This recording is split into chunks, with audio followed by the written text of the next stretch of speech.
Santapan Harian Senin 14 September 2020.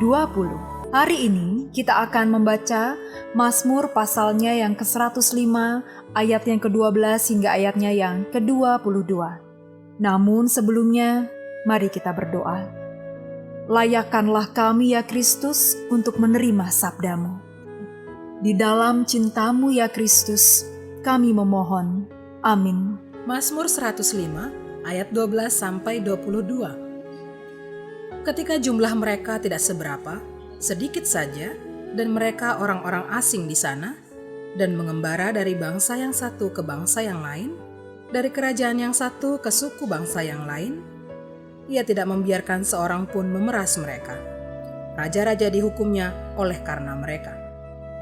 Jangan mengusik orang-orang yang kuurapi, dan jangan berbuat jahat kepada nabi-nabiku. Ketika ia mendatangkan kelaparan ke atas negeri itu dan menghancurkan seluruh persediaan makanan, diutusnyalah seorang mendahului mereka, Yusuf yang dijual menjadi budak. Mereka mengimpit kakinya dengan belenggu, lehernya masuk ke dalam besi, sampai saat firman-Nya sudah genap dan janji Tuhan membenarkannya. Raja menyuruh melepaskannya, penguasa bangsa-bangsa membebaskannya.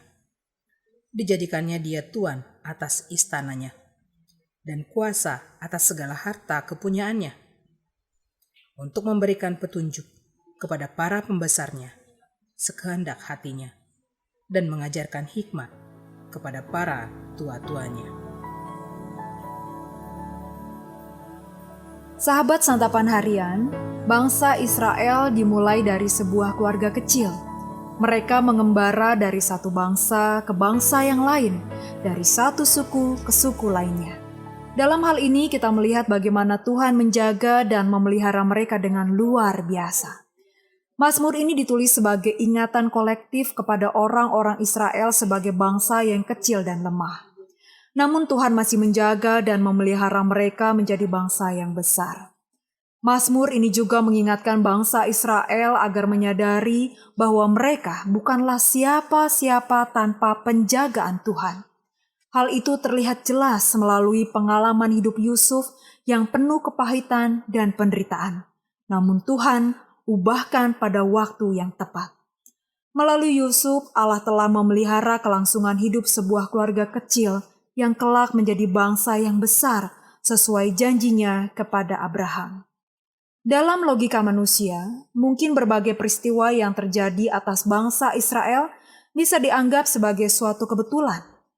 Jika dilihat dari sisi iman yang selalu terarah kepada Tuhan, maka di balik setiap peristiwa yang terjadi dalam hidup umatnya ada campur tangan Tuhan. Di sini kita bisa melihat betapa luar biasa Tuhan memelihara umatnya, apapun kondisinya. Apa yang mustahil bagi manusia menjadi mungkin bagi Allah.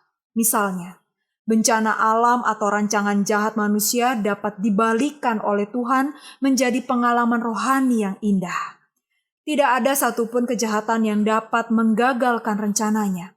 Semuanya ada dalam kendali Allah. Ia memelihara hidup orang-orang yang dipilihnya.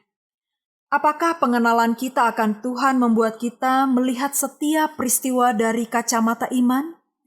Apakah kita merasa aman karena percaya ada Tuhan yang menjaga? Adakah kekhawatiran yang kita rasakan hari ini sampai membuat kita meragukan Tuhan? Ingatlah, Ia adalah Allah yang berkuasa dan setia.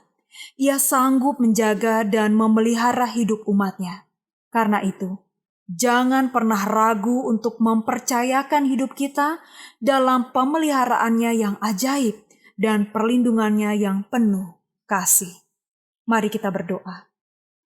Inilah komitmen kami untuk hidup setia dan percaya kepadamu. Di dalam namamu ya Yesus, kami berdoa. Amin.